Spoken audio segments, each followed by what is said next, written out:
Good morning, my YouTube family. It's a cloudy day today, and I'm sitting in the living room so that somebody is getting solar panels on their roof. So I'm just capturing their work. At first, I thought she was getting a new roof, but then I realized that the patterns on the roof means that that's not what it is. They're getting solar panels. So it looks like she's getting one, two, three, about four, five. I was interested for a minute, guys, but then please remember to read the fine prints if they ever offer it to you. Read the fine prints. Don't be so quick for these things. Because the guy who came out to sell me my solar panels, it was a bank that they worked through, and I would have a monthly bill of $280. And he claims that was just for maintenance. And I'm looking at it like, what are you maintaining? $280 each month to maintain what? And then the way we're here, we need um most of the solar power in the nights. And okay, even though somebody's here in the day, he doesn't use a lot of power at all. But when we get in, my brother comes in, I come in, that's when we're getting so much things done. And they're saying that what we did not use in the daytime, they would have changed the meter on my power source and my electric source, and it would become something that would store the excess energy that would go back to my utility company. How is that going to benefit me? Why isn't it stored for me to get it to use when, like a day like this, when there's no sun because it's still raining? Outside is still wet. See, the road is still wet out there, right? We had rain since like Saturday. And was it no Wednesday? Wednesday night rain came in. Wednesday? Today's Friday. So yeah, we had rain Wednesday. And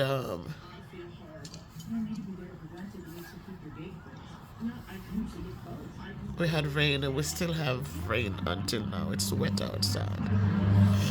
It's not cold, thank God. And we have to be thankful that all this rain was not really snow. Got to be a lot. So we have had the wettest summer, the wettest December, as reported by the meteorologist. I've had a lot of rain in December. A lot of rain. The earth is saturated. So there you have it, guys. So when it rains like this, or when there's no power, then I would have to go back to the regular light and power company, right? Instead of storing this extra solar power for use when there's no sun giving us extra. I didn't like that. I said, all of your bloodsuckers, you're always your capitalists who are always looking for a way to take more and take more and have us locked into things that we're not reading fine prints to see what the outcome is going to look like, what it's going to cost us in the long run. So I got rid of him. He didn't like that. I had to. Because sometimes you have to think on your feet when they come with the he came with his tablet, bold, just like not normal, not a eight a size 8 font. Those look like they were 16 or 18 fonts. Big and bold. Oh, you're saving. Are you going to save?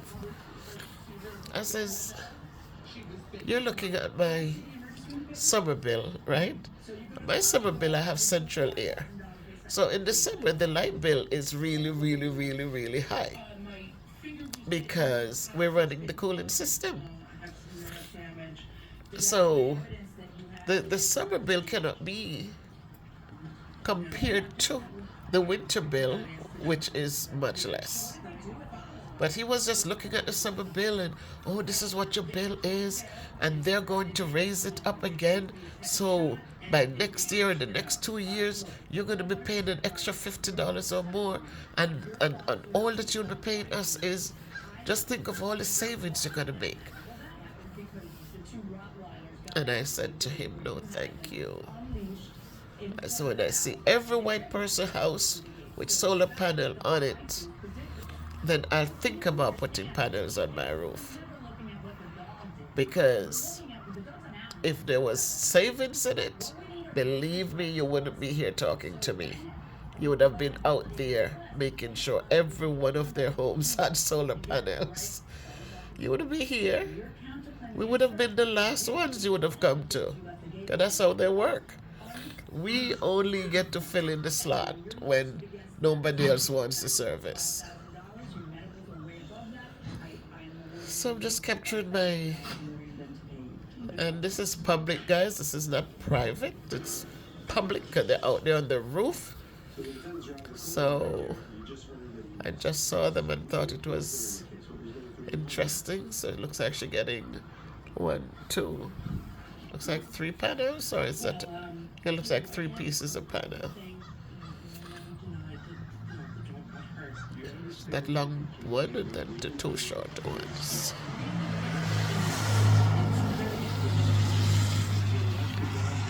There's so much out there, guys, and you know what? We never know how it's going to affect us until years later.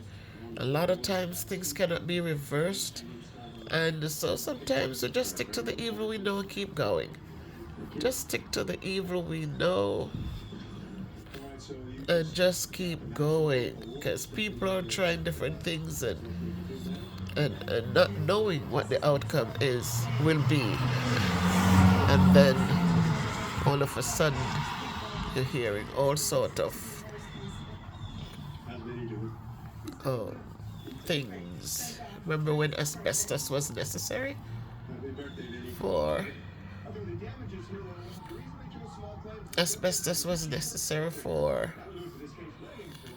building materials, and everybody jumping on it, all the schools, everybody jumping on it, until it wasn't so good anymore and people have been suffering, and the cancers and the problems, what is it, mesothelioma?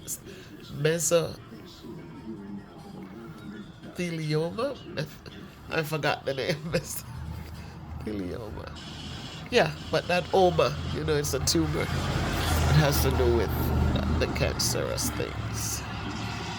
Yeah, so just share it with you guys. Somebody's getting their roof done, and I will get back to you at another time when the panels are on.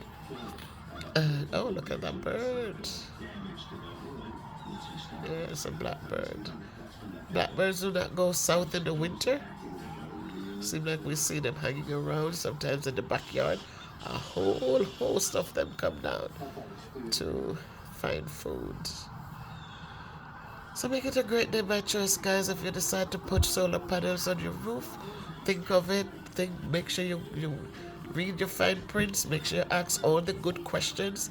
Don't just listen to, you will save money, but also find out how is it going to be paid for, and make sure that it makes sense for you. Make sure that you understand that when the rainy days come, there will be no energy. because it has to capture the energy from the sun. And so you have to remember that you'll still be paying your utility bill for the company that you you select to service your source of energy. So don't think that once it goes up your light bill is gone. No. Your light bill might be lowered, might, the key word is might, but also understand that sometimes it's going to spike and you have to be prepared for that. A lot of them just come out and tell you, oh, you'll save, you'll save, you'll save. But is the saving realistic? Is it going to be long term savings or is it going to be sporadic? So make sure you ask all the good questions, guys. Make sure you ask all the good questions. All right?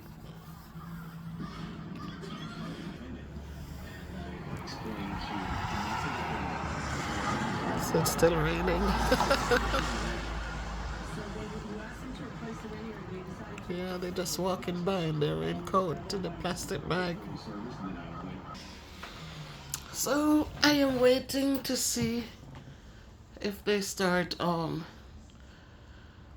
putting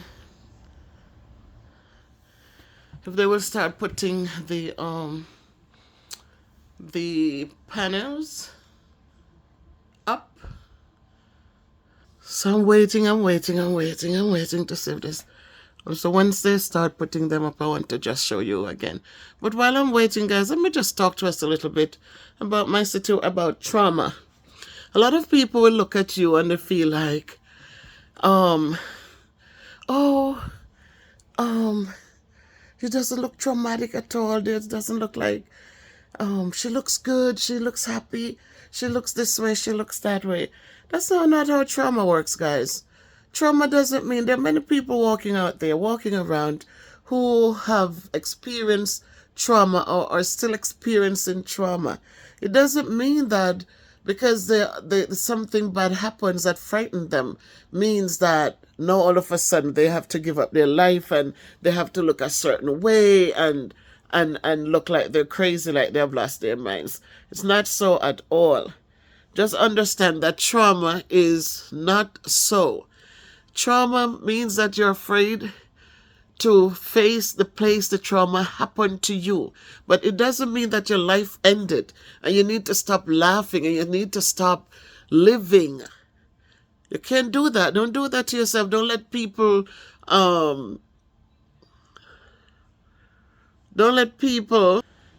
validate your traumatic experience by how you dress or how you carry yourself, or because I'm doing a video, then oh my god, nothing is wrong with her. My trauma has to do with facing my fears of what I went through. This wasn't something that was rehearsed and was played out, and so you can just lift it off again. I have to continue living. As my therapist said, I had stopped doing videos because I wasn't in that good place to be doing them. I had stopped doing my videos. I had just sit here just going over the situation about why it happened and how it could have been different. So I don't want anybody to sit there and going through their situation and allow anybody to make them feel that something didn't happen. Something didn't happen. So they don't know. As somebody said, when are you coming back to the people's job? When are you coming back to do the people's work? And I'm saying to myself, did the person even think about what she just said? Or she just needed to speak? I love my job. I've always loved my job. I've never pretended to anyone about my job. I love teaching math. I love it. Right now, I'm looking at when we get to do to geometry, how I want to do my craft sticks. I buy 5,000 craft sticks from Amazon every year. I buy color ones, I buy clear ones. If you go on my YouTube channel, you look into where it says math, you see where a couple of my past students, we did the video with them doing the craft stick things, making from the triangle to the square to the rectangle to the pentagon to the octagon. And I had kids. My fruit basket on my table is a 10-sided figure, a decagon. So these are things that I like to see when the kids do things when they do the hand activities, right? I've done latch hooks. I've taught kids how to do latch hooks. And latch hooks, I teach them math with the latch hooks because it's the pieces are square pieces. We talk about the area of squares. We talk about the four right angles. We talk about different things. So my teaching of math is something that excites me because there's so many pieces to it to help the kids get a good understanding. So I don't want anybody to sit out there. Don't judge me. I don't want anybody judging me. I love my job. I just know that things have changed. And with that, with those things, the pieces that are not in place, it prevents me from feeling ready to walk back into that situation and to fix my mind as to how to deal with the situation. That's all it is. And again, I say, when things happen in life, if we don't fix them, there are times when we have situations with, my friend shared something about her son's situation. All right, I'm not going to say her name. But she shared something about her son's situation and how badly the son behaved. And then something happened to the son where now she has to step in place and has to do a lot where that is concerned for him. And so one of the questions I asked her, I said, well, did he apologize? Did he feel the need to apologize for his bad behaviors? Because here he is in a situation where she had to jump on board and get so much done where he's concerned. So let us not be judgmental. Let us learn to understand people's situation. Let us understand that sometimes that little word of I'm sorry, those two little words, I'm making it one word. I am sorry. There are three words. If you want to connect the with the I and call it I'm sorry, then understand that it makes a huge difference.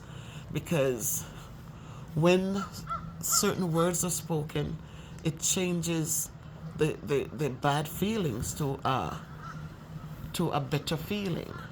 A feeling of, okay, you understand what took place. You understand my needs. Not my wants. My want is that we could all teach in a place where we don't have to deal with behavior issues at all. That all kids walk in and they're ready to learn. That's what we want. Every teacher wants that. But because that's not the reality, then we must understand that at least we should help the teachers with the needs that will allow them to teach in safer environments, in more positive environments. And that will happen when everybody is on board. When teachers are treated like human beings. When understanding that the teachers are at the bottom. Everything is the shoulders on which everything else is built. Right? Assessments. Oh, the district needs data. The superintendent needs data. It's the data that they're going to use to get funding or to not, or to attract teacher or to attract other people. It's the funding that it's the data. And who's have to get the data? The teachers. And when the kids are not interested, the teachers still have to find 1,001 ways. Well, did you do this? Well, even though parents get 6 different ways of parent-teacher conferences and they don't show up or the time is coming, what they do, it's not that they hold the parents accountable. Oh, no. It's the teacher's job to make sure they make phone calls to every parent.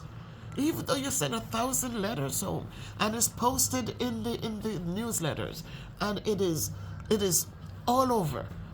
Kids get things to go home. Kids get reminders every day. But at the end of the day, it's, did you call everybody? Well, what did you do to make sure they come in? What are you guys going to... And everything is thrown at the teacher, right? You have special needs kids, right? Who their official document says, oh, they need one-to-one support. But where's the support? Where's the support? No support, right? The district, nobody holds the district accountable. Everybody comes in, all the principals accountable. They're coming down and teachers. You must find a way to teach and meet the needs of all those kids. And you have the principals, or not all principals, but the administrators. Most times it's the AP. Well, what have you done to support this child? Well, how are you differentiating the lesson to support the child? Well, did you speak to the parent? Did you document? Did you... Guys, have you ever stopped to ever imagine what a teacher has to do every single day, regardless of the disruptions and the bad behaviors and the put downs and the cussing out? It's a lot. Because everything, the teachers are the one like Atlas, holding up the whole education system on their shoulders. The teachers. So regardless of me sitting here, guys, and shooting one of my videos and just having a mess, holding a mess with you guys, just understand that I have to go and live in, because at the end of the day, classroom or no classroom, administration or no administration, threatening children or no threatening children, I have to go and live in. And at the end of the day, I have to heal my broken body. My broken body, a part of my body that I need to be functioning at 100% or even say 98%. Because if your mind is not with you, you know what? Doesn't matter how far you can run. It doesn't matter how much weight you have lost. It doesn't matter all of that when you cannot even appreciate your surroundings. So I have to keep on going. So don't sit there and talk about when I'm going coming to do people's work, or oh, you sound good, man, you sound better, man, oh da da da da da da. It's about the environment. It's about what pushed me away from what I like to do. And none of you who walk in my classroom can ever say that I was not committed to what I do every day. None of you can say it. There were evenings when even my teammates would be saying, Bev, how you doing? Bev, how you doing? And I say, I come in and do my job, and I go home. But thank God I have a family that when I come home, that if I reach out to them, they're not questioning, Mommy, why are you bothering us? Mommy, I'm busy now. But they're willing to have good conversations. And I'm a long-winded person. So when I call them, when I call my kids, you know, it's like time to talk. My son puts me on speaker, so I'm talking to my grandchildren. I'm talking to my daughter-in-law. I'm talking to him. I'm talking with them. I'm hearing what's going on in their environment. I am praising them who have done such a good job. I am telling my grandsons, please listen. When mommy or daddy speaks to you, it's one-on-one. They speak and you listen and follow directions, right? So I am involved like that. So I am thankful, and I want my mind to be clean and free of that kind of fear, unnecessary. Because you can go into something every day, you're fearful. You can come home to a home that is miserable and confusing and angry and feel good. You're going to want to go to the mall after work. You want to go to Costco even when you don't need anything in Costco. You're going to want to run away.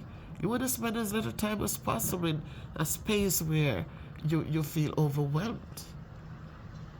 And so this is, I'm asking for administrators. I know none of you are watching my videos, but I'm just saying, guys, if you share my videos, tell the administrators to support the teachers. With strong teachers and teachers who feel good inside, whose self-esteem is way up there and who feels appreciated and feel valued, they are going to go the distance for you. When teachers feel overwhelmed and oppressed and more oppression piling on and more demands and no appreciation, no form of appreciation. You know, when their directives are undermined, then they can't feel good. If you're not feeling good inside, you're just doing what you do because you got to do it. There is no love, there's no passion, there's nothing. You're just doing it because you have to do it.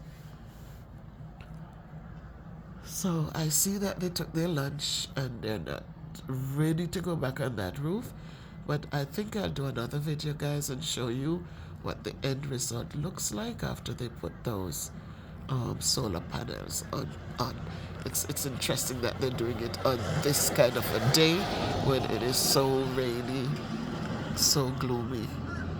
But I guess they don't need to test it. They just need to get it done.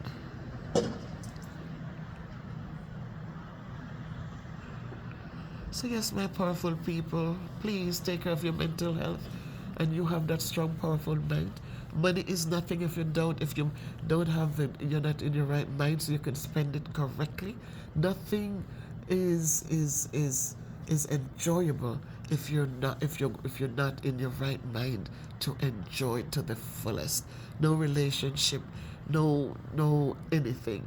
Your kids could be kind to you some more. If your mind is not in the right place, if your mental health is not right, if it's broken, then you cannot know how to appreciate when good is done for you. So you love yourselves, you lift up yourselves, you build your self-esteem, you build your confidence, you know that you're important. Don't you sit in any situation that tears you down, that belittles you, that makes you feel worthless. Don't you ever settle, because when you settle, that's how they keep piling on, and that's how they keep on devaluing you. They feel like, oh, you don't have, oh, they will have to do it because they can't do better. And that's how the people treat people. So we live in a world that is interesting. So let us make sure we're taking care of number one, which is self, so that you can be ready to give back to others. Make it a great day by Trust, my powerful people. Today's the last Sabbath in the year. I will be singing for you later, or maybe just no poem, or just talk about the last Sabbath in the year 2023. And we're here, and we're thankful. It's still raining. Still raining, guys. Still raining. Still raining out there. So we give thanks for all things. Terry Ann, blessings to you. The garbage truck came through this morning. I need to go down and pick up our garbage bins. So I'm going to haul them in right now. And so wherever you are, my people, thank you again for love and support for this whole 2023. Thanks to all you, my 2,600 subscribers. 2,663 subscribers. Thank you, thank you, thank you, because you're just total awesomeness. Total awesomeness. So I thank you, each and every one. Start thinking about the new year. But again, just take it one day at a time. And those of you on the weight loss journey, you continue to do it 1 pound at a time to become a stronger, better you. So whatever you do, just do 1 at a time. Don't take up 6, 7, 8, 9, 10, and then you falter along the way. Just do it 1 at a time. Just do it 1 at a time. And in time, as you see the little results, you start building and building. Love to all of you. Love, love, love you. Guys, bye.